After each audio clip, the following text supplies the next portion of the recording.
Hello guys. तो आज के इस वीडियो लेक्चर में हम लोग ये देखने वाले हैं कि हाई स्कूल में जो फार्मूले आप लोगों ने पढ़े उनका डायमेंशन फार्मूला लोग कैसे लिखेंगे, और हमेशा की तरह जो शुरू के डायमेंशन फार्मूला हमने आपको बताया है 1 से लेकर 10 तक, उन्हीं का आपको यूज करना है। उनको बार बार प्रैक्टिस करके आपको याद कर लेना है ताकि उसको डिफरेंट फिजिकल क्वांटिटी में हम उसको यूज कर सकें। ठीक है ना। आपको कभी भी डायरेक्ट फार्मूला यूज नहीं करना है। ठीक है, जैसे आपको ऐसे नहीं याद करना है कि एम पे 0 एल पे 0 टी पे -1 इसका होगा, ऐसे ऐसे ये सब याद नहीं करना है। ठीक है ना। आपके पास जो बेसिक फार्मूले होते हैं उन्हीं से हमको डायमेंशन फार्मूला बनाना है। ठीक है, तो शुरू करिए। तो आज हम लोग सीखते हैं 15 तक हो गया था ना, 16। इसको आप लोग अपने प्रीवियस लेक्चर से मैच करते चलिएगा। ठीक है ना, ओवरलैप नहीं होना चाहिए। ठीक है, तो हम लोग सीखते हैं हाई स्कूल में एक बड़ा अच्छा फार्मूला है इलेक्ट्रिक पोटेंशियल। सीबीएसई बोर्ड में आप करंट वाले चैप्टर में जाइएगा तो आपको वहां पे चार्ज के बारे में बताया होगा, करंट के बारे में बताया होगा। ठीक है ना, और फिर आया होगा इलेक्ट्रिक पोटेंशियल, रेजिस्टेंस। ठीक है ना, ये सारी चीजें आती हैं। तो इलेक्ट्रिक पोटेंशियल के बारे में देखते हैं।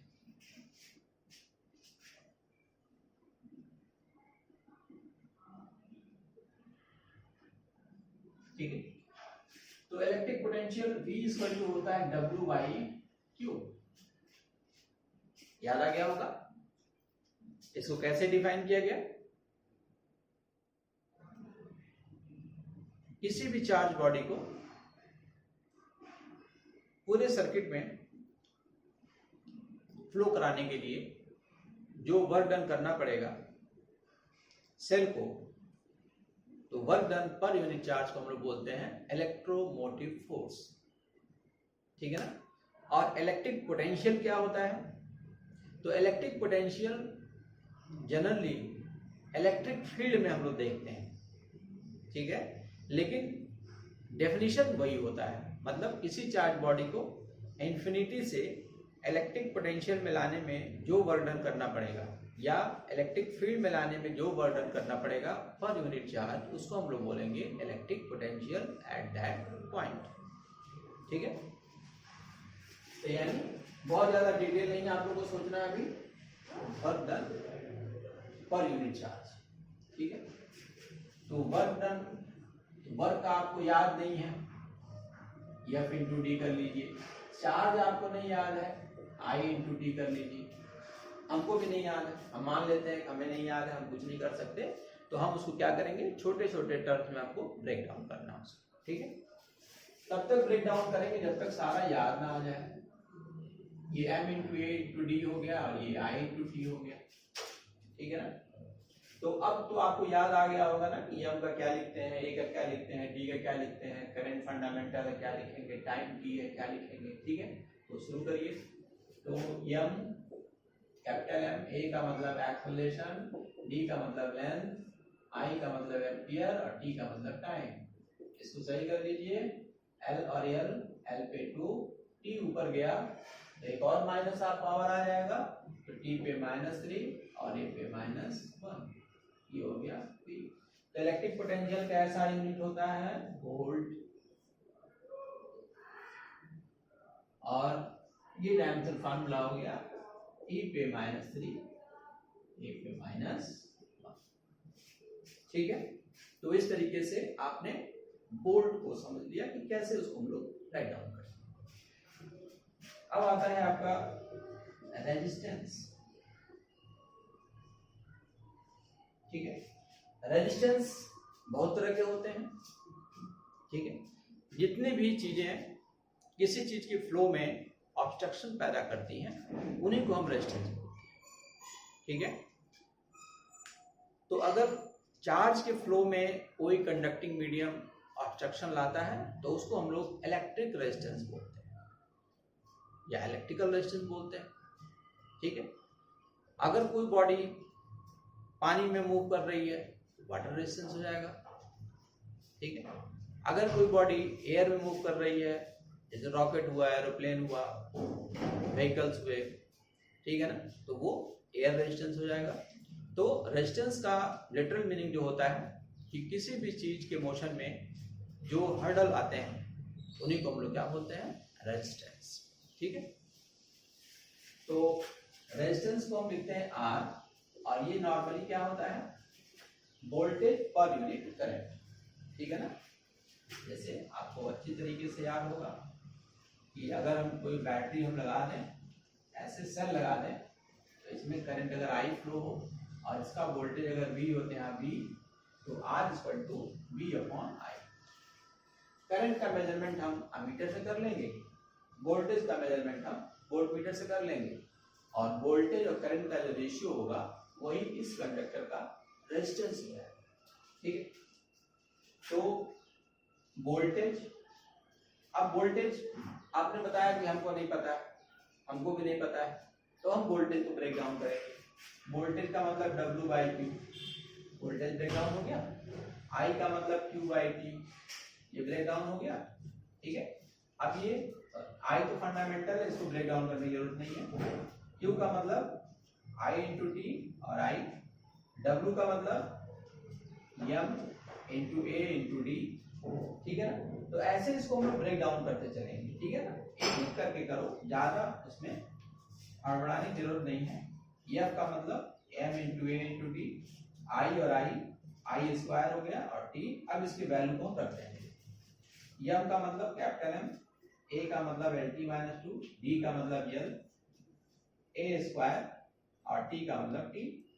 तो अब इसको सही कर लीजिए, M L पे 2, T ऊपर गया तो T पे -3, A ऊपर गया A पे -2। ठीक है, रेजिस्टेंस का ऐसा यूनिट क्या होता है, ओम। जॉर्ज साइमन ओम के नाम पे इसको क्या रखा गया, ओम। ठीक है, तो पढ़ते हैं ओम, OHM, और ये हो गया M, L पे 2, T पे -3, A पे -2। तो ये आपको रेजिस्टेंस मिल गया। ठीक है,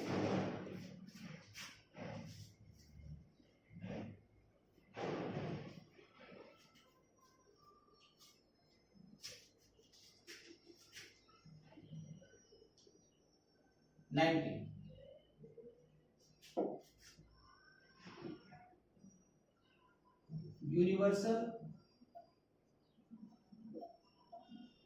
ग्रेविटेशनल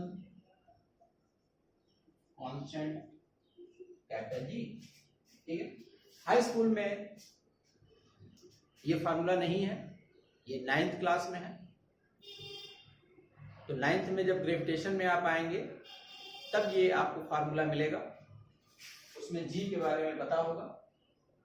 तो आपको क्या सोचना है, अब ये सोचना है कि ये जो कैपिटल G है, यूनिवर्सल ग्रेविटेशनल कांस्टेंट जो है, वो किस फार्मूले में अपीयर हो। थोड़ा देर आप सोचिए तो पता चलेगा कि ग्रेविटेशन में है। ग्रेविटेशन के किस टॉपिक में है, तो पता चलेगा कि जहां पे न्यूटन्स लॉ ऑफ ग्रेविटेशन दिया गया है वहां पे ये है।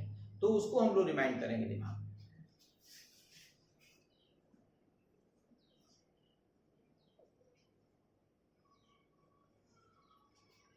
ठीक है, ये दो पार्टिकल है M1 M2, और इसके बीच का सेपरेशन ये D है। न्यूटन्स लॉ का क्या स्टेटमेंट है, every two material particle of universe attract each other by a force known as gravitational force, which is directly proportional to product of their masses and inversely proportional to square of distance between them। ठीक है, तो F directly proportional to M1 into M2 और F inversely proportional to square of distance between them. जब ये दोनों combine करेंगे तो F directly proportional to M1 M2 by D square हो जाएगा, और जब ये साइन हटाएंगे तो एक कांस्टेंट आएगा बाय। ठीक है, इसी कांस्टेंट का नाम है यूनिवर्सल ग्रेविटेशनल कांस्टेंट। ठीक है ना, अब ये जो G है इसको आप इधर कर लो। अब ये F into D square divided by M1 into M। तो इस तरीके से हमने क्या किया कि हम उस फार्मूले पे गए जहां वो पर्टिकुलर कांस्टेंट आ रहा था और वहां से हमने उसको निकाल लिया। हमने सेपरेट कर लिया, जिसको डायमेंशन फार्मूला पता करना उसको हमने सेपरेट कर लिया एक साइड में, बाकी को दूसरे साइड में कर लिया। अब इसको लिखना शुरू करिए। अब तो फोर्स आपको याद आ रहा होगा, ml e-2, d डिस्टेंस है, l पे 2, ये दोनों ही मास है, m पे 2, ये कैंसिल हो गया, m पे -1, l पे 3, t पे माइनस, तो ये आ गया m पे -1, l पे u और t पे -2। अच्छा यूनिट लिखना है तो यूनिट देखिए ऐसे लिखिए, newton into metre square by KG square. तो newton into metre square by KG. तो इस तरीके से आप देख रहे हैं कि कितने आराम से हम लोग डिफरेंट फिजिकल क्वांटिटी के डायमेंशनल फार्मूला को लिख रहे हैं। ठीक है, तो इतने की प्रैक्टिस आप लोग करेंगे और जब इतने की प्रैक्टिस अच्छी सी हो जाए फिर उसके बाद हम लोग इसके एप्लीकेशन पॉइंट ऑफ व्यू पे आए। ठीक है, अब आप जरा सोचिए कि अगर कोई हम आपको फार्मूला दे दें और उससे हम बोलें अच्छा चलो इसके बारे में बताओ, ठीक है, तो हम उम्मीद करते हैं कि आप लोग इसको फाइंड आउट करें। फॉर एग्जाम्पल एक छोटा सा एग्जाम्पल हम देते हैं आपको।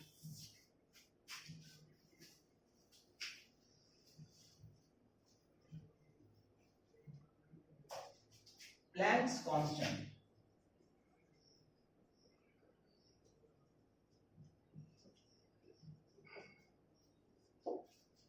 ठीक है, ये प्लैंक्स कांस्टेंट ये होता है h और ये आती है क्वांटम थ्योरी में। क्वांटम थ्योरी बोलता है कि जो भी रेडिएशन होता है वो छोटे छोटे पार्टिकल्स, एनर्जी बंडल्स से मिलकर के बना होता है। ठीक है, और ये जो एनर्जी बंडल्स होते हैं इनकी एक एनर्जी होती है जो डिपेंड करती है सिर्फ फ्रीक्वेंसी ऑफ रेडिएशन। ठीक है ना, यानी energy of one photon, energy of one photon directly proportional to nu. Nu का मतलब फ्रीक्वेंसी, ठीक है ना। फ्रीक्वेंसी को एफ से भी आप नोट करते हो, लेकिन जब हायर फ्रीक्वेंसी की बात आती है क्वांटम मैकेनिक्स में तो उसको हम लोग जो वर्ड देते हैं, जो नोटेशन देते हैं वो न्यू देते हैं। ठीक है ना, तो ये नोटेशन आपको धीरे धीरे याद करना है। ये है न्यू, यानी न्यू ग्रीक वर्ड है ये भी। तो E इक्वल टू हो जाएगा H इंटू न्यू, क्योंकि जब भी ये प्रोपोर्शनलिटी साइन हटेगा तो एक कांस्टेंट आ जाएगा H, इसी H को हम लोग बोलते हैं प्लैंक्स कांस्टेंट। ठीक है ना, मैक्स प्लैंक के नाम पे इसको दिया गया था, इसका नाम क्या, मैक्स प्लैंक नहीं, प्लैंक्स कांस्टेंट। ठीक है, तो Planck constant H equal to क्या हो जाएगा, E बाई न्यू।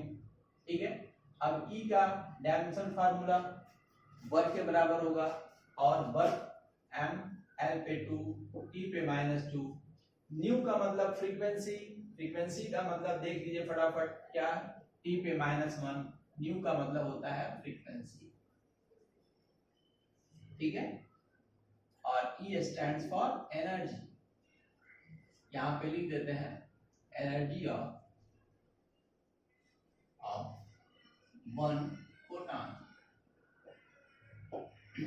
ठीक है, तो शुरू हो जाइए, ये t पे -1, m l पे 2, t पे -2, और ये -1 ऊपर गया तो +1। अब ये दोनों सॉल्व हो जाएगा तो m l पे 2, t पे -1। तो हमारे सामने आ गया प्लैंक्स कांस्टेंट यानी 20। ठीक है, तो 20 का हम लोग यहाँ पे अब लिख लेते हैं